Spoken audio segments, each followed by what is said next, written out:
Shuttle astronauts will visit the Hubble Space Telescope for the final time in May 2009. In 5 bold and daring spacewalks, they will upgrade Hubble's instruments, allowing it to continue making remarkable scientific discoveries well into the next decade.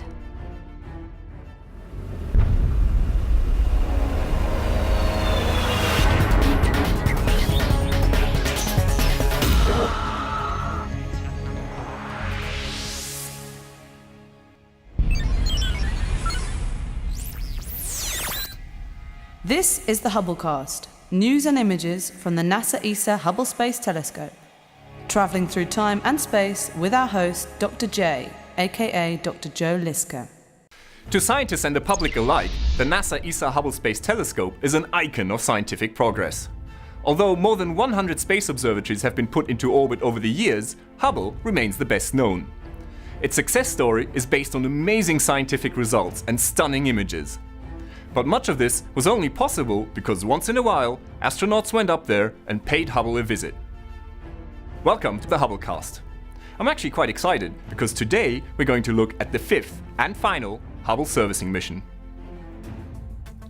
The NASA ESA Hubble Space Telescope is a remarkable feat of engineering that enables scientists to produce the stunning results we have all come to love. From the very beginning, the design of Hubble allowed the various instruments to be replaced over time, as scientists on the ground developed new, more powerful instruments. Now a team of astronauts is making one final journey to Hubble to give it a 100,000 orbit service. This is the 5th servicing mission to Hubble. The first took place back in 1993, when, in a series of landmark spacewalks, astronauts corrected Hubble's nearsighted vision. 3 further missions in 1997, 1999, and 2002 replaced various instruments and other components on Hubble. This 5th servicing mission has 2 main parts. The first is to install 2 new instruments, and the second is to repair 2 existing instruments that are already on board Hubble, the ACS camera and the STIS spectrograph. The first new instrument, the Wide Field Camera 3, is essentially an approved digital camera, just like the ones you and I might use for our holiday snapshots.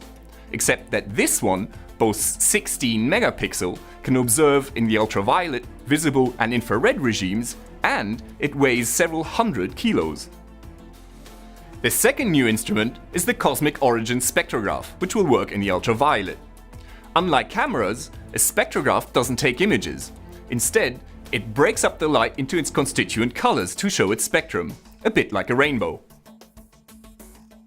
Because the new Wide Field Camera 3 images in several colors, making it the first panchromatic instrument on Hubble, we can learn much about the composition of distant objects.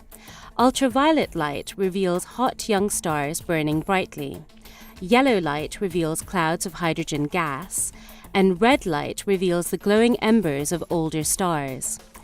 By combining images taken in each color, astronomers can see structure within galaxies and begin to learn how it changes over time. A young proto-galaxy in the early universe blazes brightly in the ultraviolet. This light travels for 13 billion years to reach us, by which time this light is shifted into the red and near-infrared part of the spectrum, and allows astronomers to see galaxies in the early stages of evolution. The powerful new Cosmic Origin spectrograph, COS, will investigate the gas between galaxies to learn more about its chemical composition and the early growth of stars in the universe. It will do this by looking at how the light from very distant quasars is absorbed as it passes through the gas.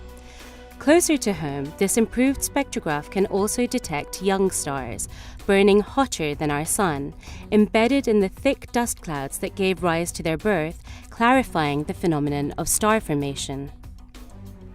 The second task on this mission is going to be a huge challenge for the astronauts. They have to repair 2 instruments that are already on board Hubble, but which haven't been working properly for some time now. The problem is that these instruments were never designed to be repaired in space. That means that some very clever people had to invent new and dexterous tools to help them carry out the repairs. The second problem is that it's actually not that easy to play electrician in space. Astronauts wear really thick gloves. For them, any task is kind of like trying to peel an egg with really thick oven gloves. Except for them, it will be even harder. For example, they will have to undo more than 100 screws without losing any. I'm sure they'll be doing a better job than me. The repaired STIS instrument will obtain spectra from objects, but at different wavelengths to the new COS instrument. For the first time, scientists will be able to simultaneously see spectra from across a wide range of wavelengths. Even with the introduction of the new wide-field camera, the repaired ACS instrument remains Hubble's most sensitive in the visible light range. It will continue to capture stunning images and help scientists unravel the mysteries of the universe. In addition to the work on the instruments, Hubble itself will also get a service. Just like your car, after 100,000 orbits, Hubble needs the equivalent of an oil change and a new set of tires. Astronauts will carry out extra spacewalks to replace some parts that will keep Hubble flying, hopefully well into the next decade. They will also attach a special mechanism that will allow a future robotic spacecraft to dock with Hubble in order to steer it to a peaceful, final resting place in the ocean when its time has finally come. Upgrades to the power and guidance systems will give Hubble a new lease of life. A rejuvenated Hubble will allow astronomers to continue making remarkable discoveries for many years to come.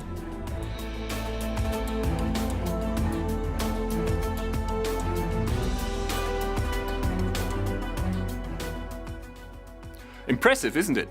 It looks like this servicing mission is going to make Hubble better than ever. I'm already looking forward to bringing you the exciting discoveries from these instruments later this year. Look out for updates on the servicing mission on our website at spacetoLescope.org.